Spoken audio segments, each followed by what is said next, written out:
না না কথা কইলাম না।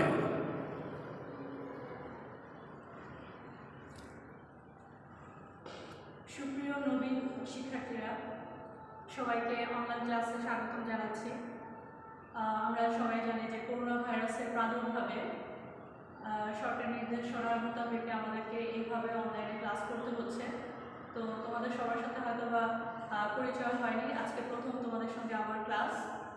প্রথমে আমার পরিচয় দিচ্ছি, আমি শামীমা শিমু, কবি, লেখক ও প্রভাষক, বাংলা বিভাগ, রায়পুরা সরকারি কলেজ।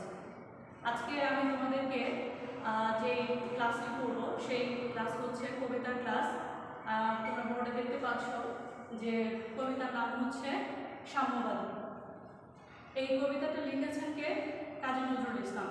তোমরা সবাই তোমাদের পাঠ্য বই খুলে দেখো, আমি এখন সেই কবিতা নিয়ে তোমাদের সাথে আলোচনা করব। প্রথমে কবিতার সম্পর্কে আমরা যখন ক্লাস শুরু করতে যাচ্ছি, তো প্রথমেই কবি পরিচিতি আমরা জেনে নিব। এই কবি পরিচিতি তোমাদের সাম্যবাদী কবিতার ওখানে কবি কাজী নজরুল ইসলামের জীবনী সম্পর্কে দেওয়া নেই। তার ঠিক আগের কবিতা, যেটা জীবন বন্দনা কবিতার মধ্যে কবি কাজী নজরুল ইসলামের জীবনী দেওয়া আছে, অথবা তোমাদের বইয়ে যে পাঠ্য বই গদ্যের অংশে আমার পথ নামক একটা প্রবন্ধ আছে, সেই প্রবন্ধের মধ্যে তোমরা লক্ষ্য করবে যে ওখানে কাজী নজরুল ইসলামের জীবনীও দেওয়া আছে। তোমরা সেখান থেকেও এই অংশটা পড়ে নিতে পারো। আমি প্রথমে কবিতা শুরু করার আগে কাজী নজরুল ইসলাম সম্পর্কে তোমাদেরকে কিছু ধারণা দিচ্ছি, অর্থাৎ তার জীবনী সম্পর্কে আমরা কিছুক্ষণ আলোকপাত করব। প্রথমে আমরা জেনে নিব যে কবি কাজী নজরুল ইসলাম কোথায় জন্মগ্রহণ করেছেন, তার জন্মসাল, তার যে কৃতিত্ব, সাহিত্য কৃতিত্ব, সেগুলো সম্পর্কে আমরা কথা বলব। তো আমরা জানি যে কাজী নজরুল ইসলাম পশ্চিমবঙ্গের বর্ধমান জেলার চৌরিয়া গ্রামে জন্মগ্রহণ করেছেন 1899 সালে। এখানে সাথে দিয়েছি, দেখো যে 1899 সালে 25শে মে তিনি জন্মগ্রহণ করেন। তিনি বাংলা কাব্য জগতের একজন অনন্য শিল্পী। তিনি আমাদের দেশের কি একজন জাতীয় কবি। মাত্র আমরা জানি যে তিনি একটা জন্মেছিলেন একটা পরাধীন দেশে, তখন ভারতবর্ষকে ব্রিটিশরা কি করছিলেন? শাসন করছিল। প্রায় 200 বছর ব্রিটিশদের শাসনের অধীনে ছিল ভারতবর্ষ। সেই সময় একটা পরাধীন দেশে জন্মগ্রহণ করেছেন। এক, দুই হচ্ছে তিনি মাত্র 8 বছর বয়সে পিতাকে হারিয়ে চরম দারিদ্র্যের সাথে তার জীবন অতিবাহিত হতে থাকে। 1913 বঙ্গাব্দে গ্রামের মক্তব থেকে তিনি নিম্ন প্রাইমারি পাশ করে, সেখানে 1 বছরে তিনি শিক্ষকতা করেন। 12 বছর বয়সে তিনি লেখক দলে যোগদান করেন এবং তারপরে তিনি সেখানে বসেই সেই লেখক দলের থেকে তিনি পালাগান রচনা করেন। বস্তুত তখন থেকে তার ভিতর একটা সৃজনশীল চিন্তা জাগতে থাকে। প্রথম বিশ্বযুদ্ধ যখন শুরু হয় 1914 সালে, তখন যুদ্ধ শুরু হওয়ার পর থেকে 1917 সালের 49 নম্বর বাঙালি পল্টনের সৈনিক হিসাবে তিনি যোগদান করেন এবং করাচিতে যান। পরে হাবিলদার পদে তিনি উন্নীত হন। আর তার পরবর্তী যে বিষয়টা আমরা লক্ষ্য করি যে 1920 সালের শুরুতে বাঙালি পল্টন ভেঙে দিলে তিনি তখন কলকাতায় ফিরে আসেন এবং পরিপূর্ণভাবে সাহিত্য চর্চায় মনোনিবেশ করেন। তিনি সাপ্তাহিক যে একটা তখনকার সময়টা সাপ্তাহিক বিজলি পত্রিকা ছিল, সেই পত্রিকা প্রথম তার কবিতা বিদ্রোহী কবিতাটি প্রকাশিত হয়। তার এই কবিতার সাথে সাথে চারিদিকে কি সুনাম ছড়িয়ে পড়া, গোটা ভারতবর্ষে কবির বিদ্রোহী কবিতাটি ব্যাপক আলোচনা এবং জনপ্রিয়তা শীর্ষে উঠে আসে। আর তখনই পুরো ভারতবর্ষের এরকম একটা আলোড়ন সৃষ্টিকারী সাহিত্যকর্ম অর্থাৎ কবিতার জন্য তাকে কিন্তু বিদ্রোহী কবি হিসেবে আখ্যায়িত করা হয়েছে। তিনি নবযুগ, ধূমকেতু সহ বেশ কয়েকটা পত্রিকার কি ছিলেন? সম্পাদক ছিলেন। তার রচিত বিখ্যাত কাব্যগ্রন্থগুলো হচ্ছে অগ্নিবীণা, বিষের বাসী, সাম্যবাদী, সর্বহারা, সিন্ধু বিন্দু, চক্রবাক, সন্ধ্যা, প্রলয় শিখা। বেশ কয়েকটা উপন্যাস লিখেছেন। উপন্যাসগুলোর মধ্যে হচ্ছে বাঁধনহারা, কোহেলিকা, মৃত্যু ক্ষুধা। তাছাড়া কিছু গল্প গ্রন্থ আছে, যেমন ধরো রিক্তের বেদন, ব্যথার দান, শিউলিমালা, এইগুলো। এছাড়াও তিনি বেশ কিছু ছোট গল্প, নাটক, প্রবন্ধ লিখেছেন। অসংখ্য নজরুল সঙ্গীতের স্রষ্টা তিনি। দেশাত্মবোধক গান, শ্যামা সঙ্গীত, তারপরে হচ্ছে গজল রচনায় তার জুড়ি মেলা ভার। অর্থাৎ তিনি এতগুলো আমাদের ইসলাম ধর্মে যে গজল তিনি লিখেছেন, এশিয়া মহাদেশের মধ্যে আজ পর্যন্ত তার মতো করে এতগুলো সুন্দর করে গজল কেউ লিখতে পারেনি। ভারত সরকার তাকে পদ্মভূষণ নামে 1960 সালে পদ্মভূষণের উপাধিতে তাকে ভূষিত করেন। তিনি যে কয়েকটা পুরস্কার পেয়েছেন সেই পুরস্কারগুলোর নাম হচ্ছে জগত্তারিণী পদক, স্বর্ণপদক, 21শে পদক সহ অসংখ্য পুরস্কার ও সম্মাননায় ভূষিত হয়েছেন। তিনি 1976 খ্রিস্টাব্দের 29শে আগস্ট মৃত্যুবরণ করেন। এই হচ্ছে কবির সংক্ষিপ্ত জীবনী। এই পর্যায়ে চলে আসো, আমরা কবিতার পাঠ করবো, কবিতা পাঠ করবো। প্রথমে সবাই একটু কবিতাটা আমরা খুলে দেখব। সবাই একটু মনোযোগ দিয়ে কবিতা পাঠ শুনবে আশা করি। সাম্যবাদী লিখেছেন কাজী নজরুল ইসলাম। গাহি সাম্যের গান, যেখানে আসিয়া এক হয়ে গেছে সব বাধা ব্যবধান, যেখানে মিশেছে হিন্দু, বৌদ্ধ, মুসলিম, খ্রিস্টান। গাহি সাম্যের গান। কে তুমি? পার্সি, জৈন, ইহুদি, সাঁওতাল, ভিল, গারো, কনফুসিয়াস, চারবাক চালাও, বলে যাও, বলো আরো। বন্ধু যা খুশি হও।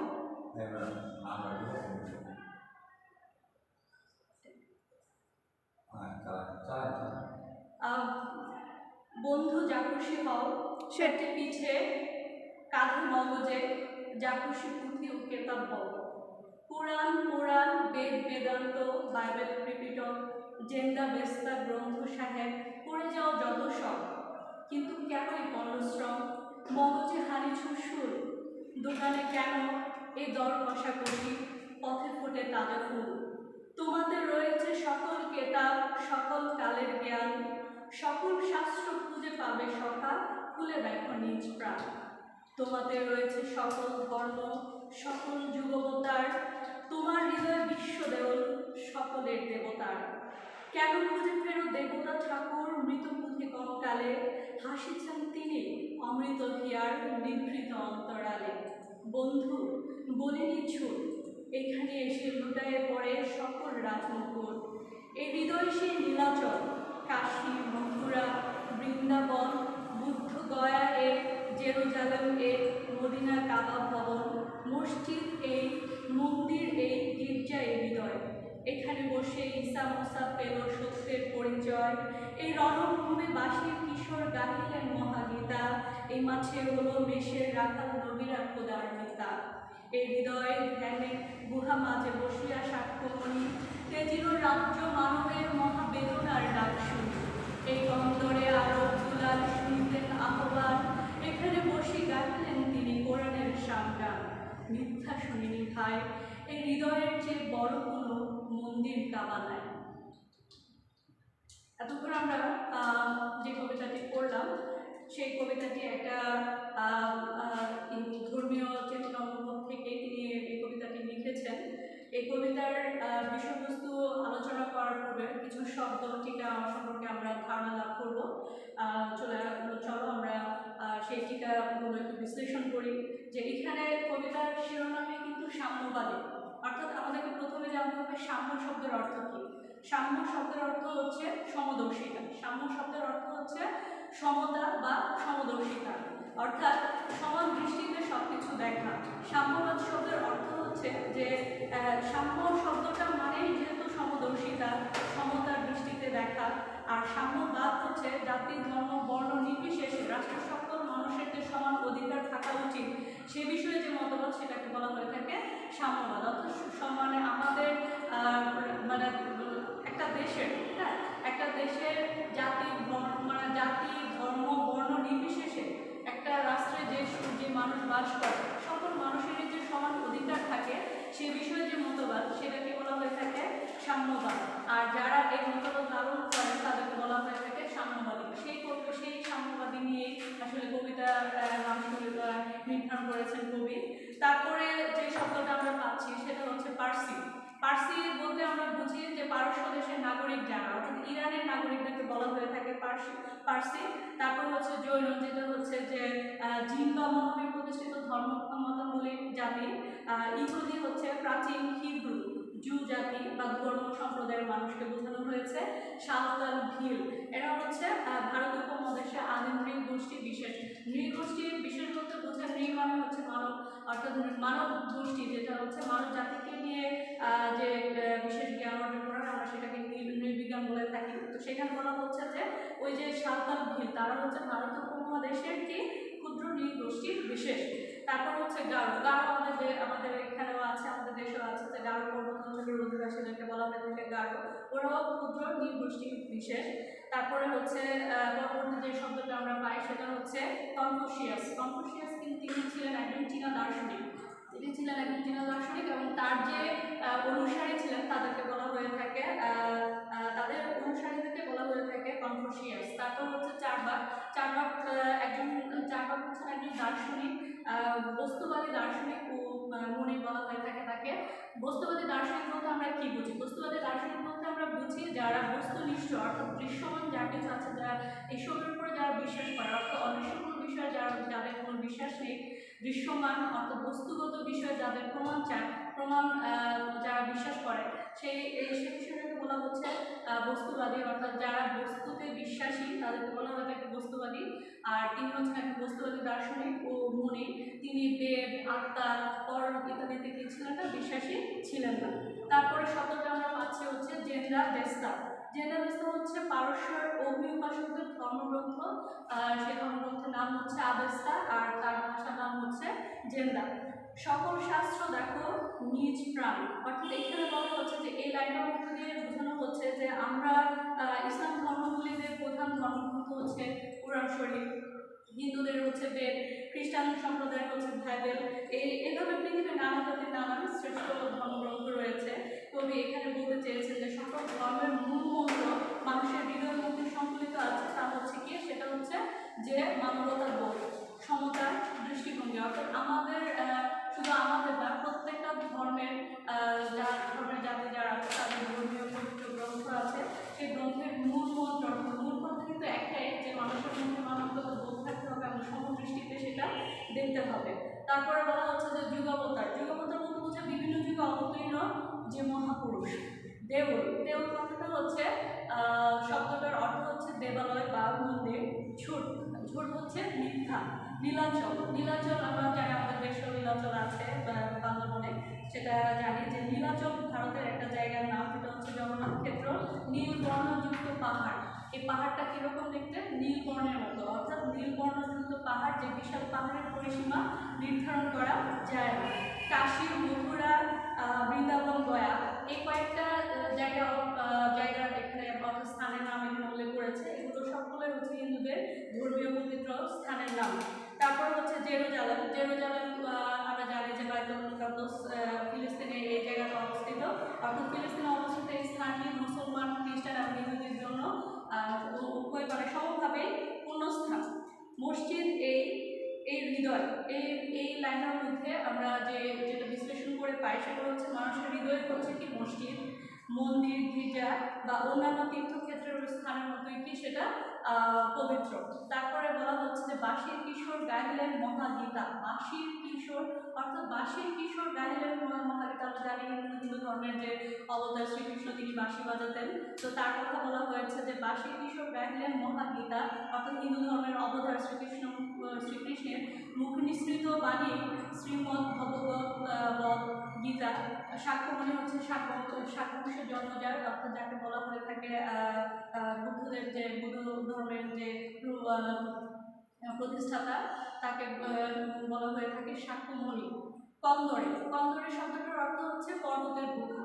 অর্থাৎ এখানে কবিতার ভাষায় এখানে বোঝানো হয়েছে যে হৃদয়ের গভীরতর একটা স্থান, অর্থাৎ গোপন স্থান, সেই স্থানটাকে বলা হয়ে থাকে কন্দর। আরবদোলাল। আরবদোলাল বলা হয়ে থাকে যা আমাদের প্রিয় নবী হযরত মুহাম্মদ সাল্লাল্লাহু আলাইহি ওয়াসাল্লামকে আরবদোলাল বলা হতো। তারপরে হচ্ছে পরবর্তী যে শব্দটা সেটা আমরা পাই কোরআনের সামগান। অর্থাৎ পবিত্র কোরআনের কিসের বাণী? সাম্যের বাণী। অর্থাৎ সামগান মধ্যে যে সাম শব্দটার অর্থ কি? আমরা জানি যে সমতা। কোরআনের মধ্যে সেই সাম্যের বাণী কি হয়েছে আমরা লক্ষ্য করেছি। তো যাই হোক, এই শব্দগুলো সম্পর্কে আমরা ধারণা নিয়েছি। এখন আমরা কবিতাটা বিশ্লেষণ করব। আর এই কবিতাটা কোথায় থেকে নেওয়া হয়েছে সে বিষয়ে একটু কথা বলছি। যে আমরা জানি যে আব্দুল কাদের, এখানে আপনারা পাঠ পরিচিতির মধ্যে লক্ষ্য করতে পারবেন যে আব্দুল কাদের সম্পাদিত বাংলা একাডেমি থেকে প্রকাশিত, হ্যাঁ, আব্দুল কাদের সম্পাদিত বাংলা একাডেমি থেকে প্রকাশিত নজরুল রচনাবলীর প্রথম খণ্ড থেকে সাম্যবাদী কবিতাটি সংকলন করা হয়েছে। পরবর্তীতে 1925 খ্রিস্টাব্দে প্রকাশিত সাম্যবাদী কাব্যের অন্তর্ভুক্ত এই কবিতাটি কি বৈষম্যবিহীন অসাম্প্রদায়িক মানব সমাজ গঠনের প্রত্যাশা এখানে কি করা হয়েছে, ব্যক্ত করা হয়েছে। তো এখন আমরা কবিতার মধ্যে চলে যাব। কবিতাটা সম্পর্কে আমরা একটু বিশ্লেষণ করব যে সাম্যবাদী কবিতাটি শেষ করবে।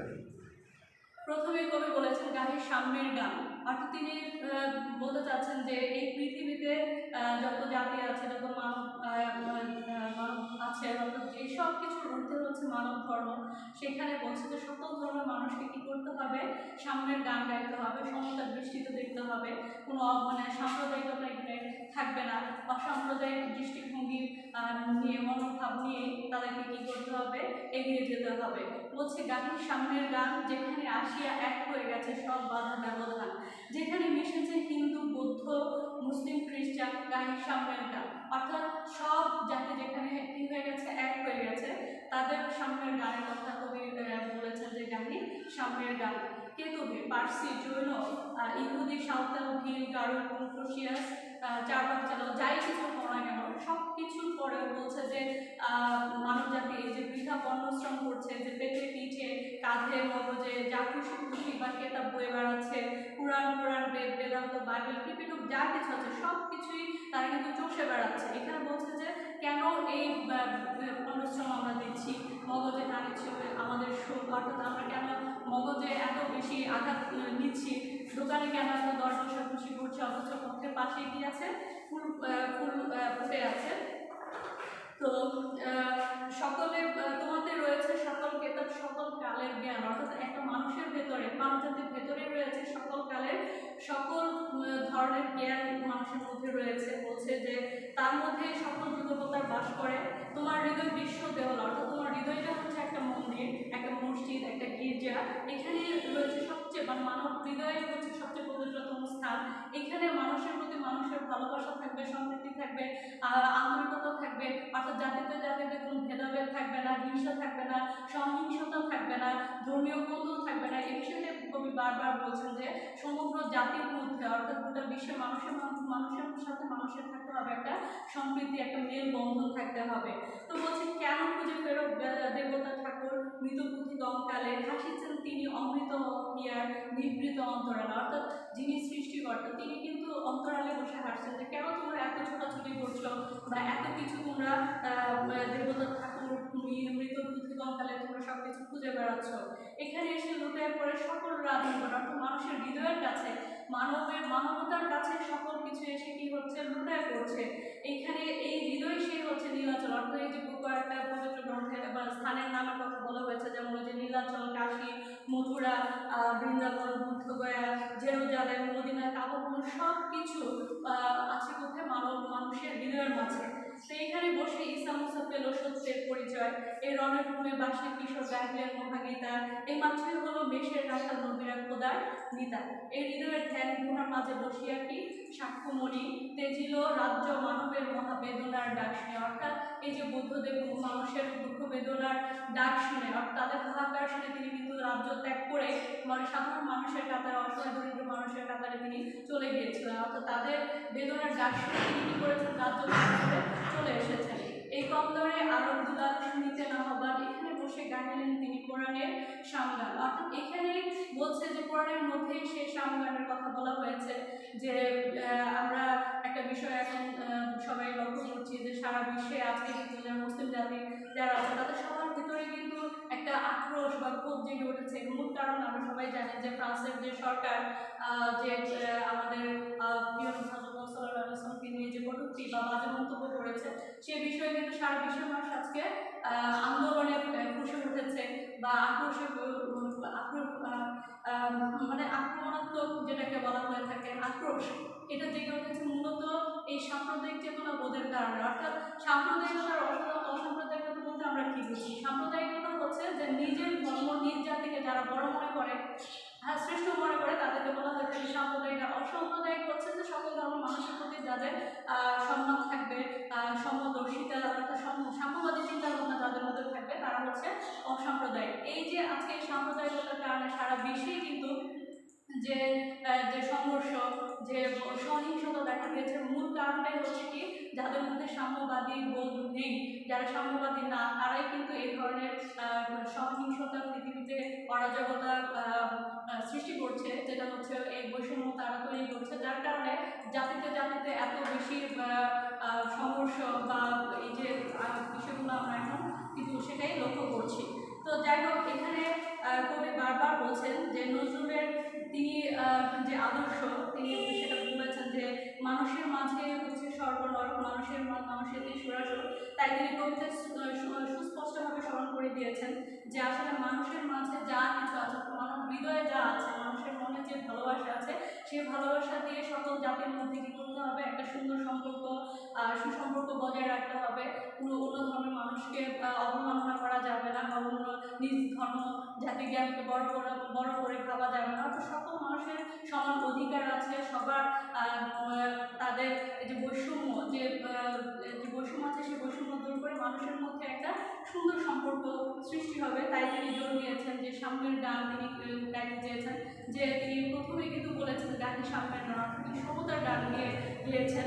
তিনি বলেছেন যে ধর্মগ্রন্থ পড়ে যে জ্ঞান মানুষ আহরণ করতে পারে তাকে যথোপযুক্তভাবে উপলব্ধি করতে হলে প্রয়োজন মানুষের প্রকার মানবতা বোধ, মানুষের হৃদয়ের চেয়ে যে শ্রেষ্ঠ তীর্থ আর কোথাও নাই। এই প্রতিটি কবির সম্পর্কিত একটা অনুভব, এই কারণে কবি মানবিক মেলবন্ধনের যে অপূর্ব সঙ্গীত পরিবেশন করতে আগ্রহী। এই গানে মানুষের সব ব্যবধান কি হয়ে যাবে, বুঝে যাবে, অর্থাৎ মানবতার সভ্যতার ছড়ানো আত্মার উদ্বোধনের মধ্য দিয়ে এই জীবনকে পবিত্রতম করে তোলাই সম্ভব। এই মর্মবাণীকে সকলের মাঝে ছড়িয়ে দেওয়াই হচ্ছে এই কবিতার মূল বিষয়বস্তু। তো যাই হোক, আজকে আমরা এই কবিতা সম্পর্কে ধারণা নিলাম। তো পরবর্তী ক্লাসে আবারও তোমাদের সঙ্গে দেখা হবে। সে পর্যন্ত তোমরা ভালো থেকো, আর বাসায় বসে তোমরা কবিতাগুলো একটু পড়বে, শব্দার্থ টিকাগুলো একটু দেখবে, তারপরে যে সৃজনশীল প্রশ্নগুলো আছে সেগুলো একটু বিশ্লেষণ করে তোমরা একটু পড়ার মনোযোগ দিয়ে পড়তে চেষ্টা করবে। আশা করি কবিতার বিষয়বস্তুগুলো তোমাদের ধারণায় চলে আসবে। ধন্যবাদ, ভালো থেকো সবাই।